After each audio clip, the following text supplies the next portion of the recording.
రామగుణాభిరామ రఘురామ పరాక్రమ భీమ జానకీ రామ ప్రపన్న రామ బుధరంజిత నామ సుధామ రామ సుధామ రామ శ్రీరామయటం సుభక్తి మనసా గురుపాదములాశ్రయింపుమా ముదమున పారిజాత తరుమూలమునందతి సూక్ష్మరూపుడై హృది రఘువీరునామమును ఎప్పుడు జపించుచు రామభక్తులన్ బదలక బ్రోచుచుండు గను వాయుతనోజుని ధీతిరాజు నీ అదనుదరంతి భక్తి కుమతి గురుపాదములాశ్రయింపుమా నరుడని చూచినావు గురునాత్మకృతార్థత నందజాలవు ఈశ్వరుడని చూచినావు అల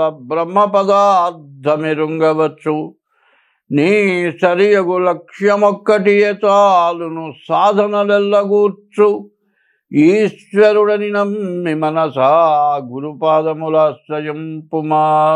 2025 సంవత్సరం అక్టోబర్ నెల మాస ఫలితాలు చెప్పుకుందాం. ఈ మాస ఫలితాలకి ముందుగా ఒక చిన్న విషయాన్ని చివరికి చెప్తాను. ఈ అక్టోబర్ నెల ఎట్లా ఉంది? ఈ అక్టోబర్ నెల మేషరాశి ఫలితాలు వివరంగా తెలుసుకుందాం. రాహువు ఏకాదశిలో ఉన్నాడు. వీళ్ళకి రావాల్సిన డబ్బులన్నీ కూడా బాగా వస్తాయి. ఇంతకుముందు ఎక్కడైనా ఇరుక్కొని పోయి రాక ఇవ్వక ఎగ్గొడతారనుకున్నా కూడా రావడానికి బాగా అవకాశం ఉంది. వివాహం కాని వాళ్ళకి వివాహం కావటానికి అవకాశం ఉంది. వ్యాపారస్తులకు ఇంకా బాగుంది. అయితే వ్యవసాయదారులకు మాత్రం ఈ నెల చాలా కష్టంగా ఉంది. ఎప్పుడు కూడా వ్యవసాయాన్ని ఈ నెల మాత్రం నమ్మి ఏ పని చేయొద్దు. అట్లా చేస్తే ముందు రిస్క్ పడతారు. ఈ అక్టోబర్ నెల మొత్తం కూడా వ్యవసాయదారులకు చాలా ఇబ్బందికరంగా కనబడుతోంది. అయితే ముఖ్యంగా శని ద్వాదశంలో ఉన్నాడు, కుజుడు సప్తమంలో ఉన్నాడు. అయితే వ్యాపారం బాగుంది, వివాహం కావటానికి బాగా ఉంది, మరి చదువుకునే పిల్లలకు కూడా చాలా బాగా ఉంది, డబ్బులు రావడానికి బాగా అవకాశం ఉంది. కానీ కుజుడు సప్తమంలో, శని ద్వాదశంలో ఉండటం చేత వచ్చిన డబ్బులు వచ్చినట్టు ఖర్చు అయిపోతాయి.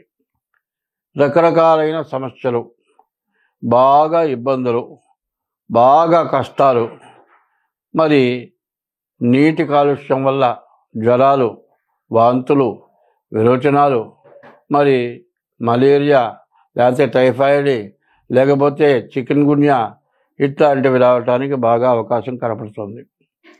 ఎందుకంటే ఇది ఏదైనా సరే మన అజాగ్రత్త వల్లే వస్తుంది. ఈ అక్టోబర్ నెల మొత్తం అందరూ కూడా ఎవరికి వాళ్ళు చాలా జాగ్రత్తగా ఉండాలి. బయట పదార్థాలు తినకూడదు. బయట ఏ నీళ్లు పడితే ఆ నీళ్లు తాగకూడదు. బిస్లరీ వాటరే తాగాలి. నీళ్లు కూడా కాగబెట్టిన నీళ్లు తాగాలి. ఏమంటే మీరంతా బాగుందని చెప్పారు కదా, కుజుడు బాగాలేడు, శని బాగాలేడు అన్నారు కదా. వీళ్ళ వల్ల రకరకాలైన ఇబ్బందులు, రకరకాలైన వ్యాధులు ఒకళ్ళకి పోతే ఒకళ్ళకి వస్తాయి.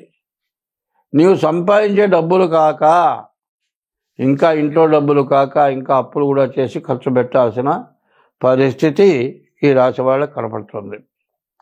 కాబట్టి ఈ ఒక్క రాశి కాదు, ప్రతి రాశి వాళ్ళకి కూడా చెప్పబోయేది ఏమిటంటే అధిక వర్షాలు, వరదలు, తర్వాత పరిస్థితి ఏమిటంటే ఎక్కడికక్కడ బిల్డింగులు వేయటం చేత భూమి నీళ్లు పీల్చుకుంటానికి అవకాశం లేకుండా పోయింది. నీళ్లు పీల్చుకునేటువంటి భూమి చాలా తక్కువ ఉంది. మరి బిల్డింగులు ఎక్కువగా ఉన్నాయి. దానివల్ల భూమి లోపలికి నీళ్లు పీల్చుకోవడానికి అవకాశం లేక పడ్డ నీళ్లు పడ్డట్లు వచ్చేసి డ్రైనేజీ కానీ వరదలు కానీ వచ్చేసి ఇళ్లలోకి నీళ్ళు వచ్చి, కనీసం షెల్లార్లలో కూడా నీళ్ళు వచ్చి, మరి కార్లు కానీ వెహికల్స్ కానీ రోడ్డు మీద పోయే వెహికల్స్ కానీ మరి తడిసిపోయి నీళ్ళల్లో కొట్టుకుపోయి ఇట్లా రకరకాలైన సమస్యలు ఈ నెలలో వస్తున్నాయి. ఇంకా ముందు కూడా రావడానికి అవకాశాలు ఉన్నాయి. నేను ఇంతకుముందే చెప్పాను, మార్చి 30వ తారీఖున 6 గ్రహాలు ఒక చేరినాయి. షడ్గ్రహ కూటమి వచ్చింది. దానివల్ల రకరకాలైన విలయాలు వస్తాయని ముందుగా చెప్పాను.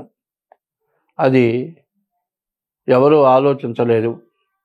దీనికి మార్గం ఏంటో చివరిలో చెబుతా నేను. అయితే ఈ రాశి వాళ్ళు చెప్పాలి అంటే కుజ శనులు బాగాలేరు. కాక మీ డేట్ ఆఫ్ బర్త్ ద్వారా కానీ, మీ డేట్ ఆఫ్ బర్త్ తారీఖు, నెల, సంవత్సరం టైం ద్వారా కానీ, లేకపోతే అట్లా లేని పక్షంలో హస్త సాముద్రిక ద్వారా కానీ మీ జాతకం చూపించుకోవడం చాలా అవసరం. ఎందుకంటే ఏ గ్రహాల వల్ల ఏ సమస్యలు వస్తాయో పూర్తి వివరాలు తెలుస్తాయి. ఇప్పుడు కనుక ఏదైనా దెబ్బతింటే జీవితంలో బాగుపడటం చాలా కష్టం. అందువల్ల కొత్త రకం వ్యాధులు వచ్చే లక్షణాలు కనబడుతున్నాయి. కాబట్టి ప్రతి వాళ్ళు కూడా అందరూ జాగ్రత్తగా ఉండాలని ఈ మేషరాశి వాళ్ళందరికీ కూడా చెప్పడం జరుగుతుంది. స్వస్తి. ప్రతి రాశి వాళ్ళకి, ప్రతి వ్యక్తికి, ప్రతి జీవరాశికి ఇప్పుడు చాలా కష్టం వచ్చింది. కుక్కలు ఉన్నాయండి, అవి బజార్లో ఉంటాయి. ఎవరన్నా పెట్టిన తిని పడి ఉంటాయి. ఈ వరదలకి అవి కూడా బతకలేకుండా పోయినాయి. జీవరాశుల్లో తేళ్ళు ఉన్నాయి, పాములు ఉన్నాయి. అసలు చెప్పాలి అంటే భూమి లోపల 21 లక్షల జీవరాశులు ఉన్నాయి. భూమి పైన 21 లక్షల జీవరాశులు ఉన్నాయి. ఆకాశంలో 21 లక్షల జీవరాశులు ఉన్నాయి. సముద్రంలో 21 లక్షల జీవరాశులు. భూమి లోపల, భూమి పైన, ఆకాశంలో, సముద్రంలో ఈ 4 రకాలు 21 84 లక్షల జీవరాశులు. ఈ 84 లక్షల జీవరాశులు కూడా ఇవాళ బాధపడని జీవరాశి అంటూ ఏదీ లేదు. ఇంత కష్టం ఎందుకు వచ్చింది? ఎవరికి వాళ్ళు బాధలు వచ్చినాయి. ఏ రకంగా బయటపడతాం? రోజు కూలికి పోయేవాడికి 2 నెలల నుంచే వర్షాలు. కూలి పని చేసుకుంటాను లేదు. ఏ పని చేసుకుంటానికైనా ఇబ్బందే, ఎక్కడికి పోవటానికైనా ఇబ్బందే.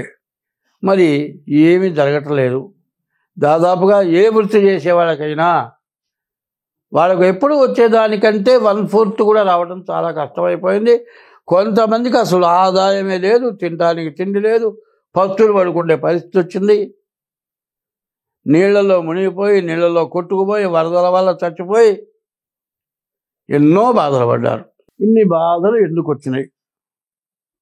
నువ్వు చేశానా, నేను చేశానా, ఎవరు చేశారు అని ఆలోచించుకోవాలి. ఇదంతా చేసింది మనమే. నీరు పళ్ళ మెరుగు, నిజము దేవుడు ఎరుగు అన్నారు. పళ్ళల్లో ఇల్లు కట్టావండి, నీళ్ళు పోకుండా ఆపావు. ఆ నీళ్లు బ్లాక్ అయిపోయినాయా? నీరు పళ్ళ మెరుగు, నిజము దేవుడు ఎరుగు. నువ్వు నిజం చెబితే మాత్రం నువ్వు నిజం చెప్పావో అబద్ధం చెప్పావో దేవుడికి తెలుసు. అబద్ధం చెబితే దేవుడు స్వీకరించాడు, నిజం చెబితే దేవుడు స్వీకరిస్తాడు. ఇది ఎందుకు ఇట్లా వచ్చింది, ఎందుకు ఇట్లా వచ్చింది అనే దాన్ని కొంచెం 2 ముక్కల్లో చెబుతాను, ఆలకించండి. కుక్కలు ఉన్నాయి, బరగొడ్లు ఉన్నాయి, రకరకాలైన జీవరాశులు ఉన్నాయి. వాటికి సంభోగం చేయటానికి, సంతానం ఉత్పత్తి కలగటానికి దానికి కొంత టైం ఇచ్చారు. ఆ టైంలోనే ఆ జీవరాశులు కలుస్తున్నాయి. మిగతా టైంలో ఆ జీవరాశులు ఆడ జీవరాశికి మగ జీవరాశి ఆడ జీవరాశి జోలికి పోవటం లేదు. మనం చూస్తున్నాం. చిత్తగార్తెల్లో కుక్కలు అంటారు. ఇట్లా ఉంటుంటే చిత్తగార్తె కుక్కల కంటే మనం ఘోరమైపోయినాము. మిమ్మల్ని ఎవరిని అంటలే, అందరూ, నేనే కాదు, నా పిల్లలు కూడా కావచ్చు, అందరూ ఇట్లా తయారైపోయినారు. ఏమిటి? ఎప్పుడు కూడా వివాహ వ్యవస్థ చిన్న భిన్నమైపోయింది. వివాహం పెద్దల సాంప్రదాయం ప్రకారం జరగటం లేదు. ఎవరు ఇష్టం వచ్చినట్టు వాళ్ళు చేసుకుంటున్నారు. చీడా పెళ్ళైన తర్వాత భార్యను చుట్టం లేదు, తల్లిదండ్రులకు అన్నం పెట్టడం లేదు, తల్లిదండ్రులు వెళ్ళగొడుతున్నారు, కొన్ని చోట్ల వృద్ధాశ్రమంలో చేరుస్తున్నారు.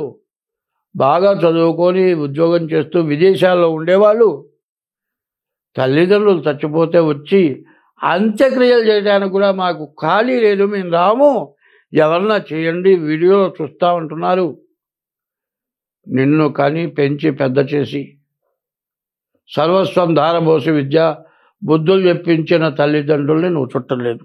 సరే, పెళ్లి చేసుకున్న తర్వాత భార్యతో కూడా నీవు సక్రమంగా పిల్లలు పుట్టిన తర్వాత కొంతకాలం గడిచిన తర్వాత భార్యను వదిలిపెట్టి పరస్త్రీ వ్యామోహంతో తిరుగుతున్నావు. ఇది చెయ్యతగిన పనా? చెయ్యతగని పనా? చేస్తే మనకేమొస్తుంది, చేయకపోతే ఎట్లా ఉంటాం? ఇటువంటి తప్పుడు పనులు మనం ముందు మానుకోవటం అవసరం. తర్వాత ప్రతి ఇంటికి దైవం ఉన్నాడు. కొంతమంది రాముడిని పూజిస్తారు, కొంతమంది శివుణ్ణి పూజిస్తారు, కొంతమంది విష్ణువుని పూజిస్తారు, కొంతమంది అమ్మవారిని పూజిస్తారు. ఎవరి ఇష్టదైవాన్ని వాళ్ళు పూజిస్తారు. అదే కాకుండా ఇప్పుడు వస్తున్న పరిస్థితి ఏమిటంటే, చదువుకున్నావు దేనికిరా అంటే ఉద్యోగం కోసం. చదువు విజ్ఞానం కోసం కాదు. అజ్ఞానం అంటున్నారు. అజ్ఞానమైన చదువు చదువుతున్నారు, జ్ఞానమైన చదువు చదవటం లేదు. రామాయణం, భారతం, భాగవతం ఇట్లాంటి తొమ్మిది శతకం ఇట్లాంటివి ఉన్నాయి, వేమన శతకం, ఇవన్నీ కూడా జ్ఞానాన్ని ఇచ్చేవి. ఇవి చదవటంలా, ఎవరితో ఎట్లా మెలగాలి తెలియటంలా. ఇట్లా పాపం ఎక్కువైపోయింది. ఈ పాపం ఎట్లా ఉందంటే, చదువుకుండే పిల్లలు గర్భవతులై పిల్లల్ని కని చెత్త గుంటల్లో బారేసి పిల్లల్ని, పుట్టిన పిల్లల్ని, ఎంత ఘోరాతి ఘోరమైన పనులు జరుగుతున్నాయి.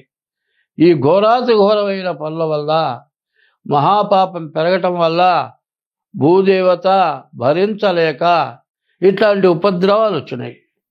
ఇప్పటికైనా నేను ముందుగా చెప్పా, ఈ సంవత్సరం బాగా ఉపద్రవాలు వస్తాయని చెబితే, ఏమయ్యా జాతకాలు చెప్పమంటే అనవసరమైనవన్నీ చెబుతూ ఉన్నావు అని నన్ను విమర్శించారు.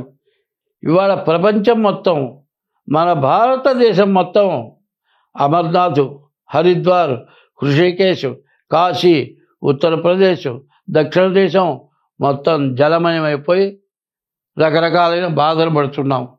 ఇప్పటికైనా మనం చేరుకోవాలా, మనం బాగుండాలా, మనం బతకాలా, మన పిల్ల జల్లా బతకాలా, మన ఇల్లు వాకిళ్ళు ఉండాలా అనే కోరిక ఎవరికైనా ఉంటే మీ ఇష్టదైవాన్ని పూజించండి. తల్లిదండ్రులకు అన్నం పెట్టండి. తల్లిదండ్రులను హింసించబాకండి. పరస్త్రీ వ్యామోహంతో భార్యని బాధ పెట్టబాకండి. ఇవన్నీ మానేసి నీ ఇష్టదైవాన్ని పూజించండి. ఎప్పుడు కూడా జీవితమున సగభాగంబు నిద్దురకే సరిపోవు, మిగిలిన సగభాగంబు చిత్తశుద్ధి లేకపోవు. అతి నిద్రాలోలుడు తెలివిలేని మూర్ఖుడు పరమార్థం కానలేక నిద్రతో చెడతాడు. 12 గంటలు మెలుగుతూ ఉంటే 12 గంటలు పనిచేస్తున్నావు, 12 గంటలు నిద్రపోతున్నావు. ఈ 12 గంటలు రాత్రిపూట స్త్రీ వ్యామోహంతో ఉంటున్నావు, తెల్లవారు నిద్రలేస్తున్నావు. ప్రశాంతత కావాలి, ఆవేదన ఎక్కువ, బాధలు ఎక్కువ, ఏం చేయాలో అర్థం కావట్లేదు.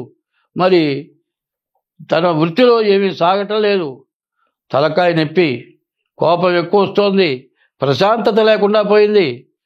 ప్రశాంతత లేకుండా అశాంతి ఎక్కువై శాంతి లేక బాధపడుతూ ఉన్నారు. అందరం శాంతిగా ఉండాలి, అన్ని జీవరాశులు బాగుండాలంటే ఇష్టదైవాన్ని పూజించండి. ఎప్పుడు కూడా ఒక మంత్రం, ఓం నమ శివాయ, ఓం నమో భగవతే నారాయణాయ, ఇట్లా శ్రీరామ రామ రామ, ఇట్లా మంత్రాలు ఉన్నాయి. ఇవన్నీ కూడా ఖాళీ టైంలో కూర్చొని సెల్ పట్టుకొని చూడటం కాదు కావాల్సింది. సెల్ వచ్చింది ఎందుకయా అంటే చూడరానివన్నీ చూడటానికి. మరి ఫేస్బుక్ ద్వారా పరస్త్రీలు ఎంత అందంగా ఉన్నారో వాళ్ళని చూడటానికి, వాళ్ళకి ఫోన్లు చేయటానికి, వాళ్ళతో మాట్లాడటానికి, దాంతో భ్రష్టు పట్టిపోవటానికి జరుగుతుంది. అవసరమైనంత వరకే ఫోన్ వాడండి, మిగతా టైంలో మీ ఇష్టదైవాన్ని పూజించండి. ఎప్పుడు కూడా భగవంతుడి నామస్మరణ ఎవరైనా సరే ప్రతి వ్యక్తి 2 గంటలు చేయండి. అట్లా చేస్తే మనం ఉపద్రవాల నుంచి బయటపడతాం, అంతా బాగుంటాం,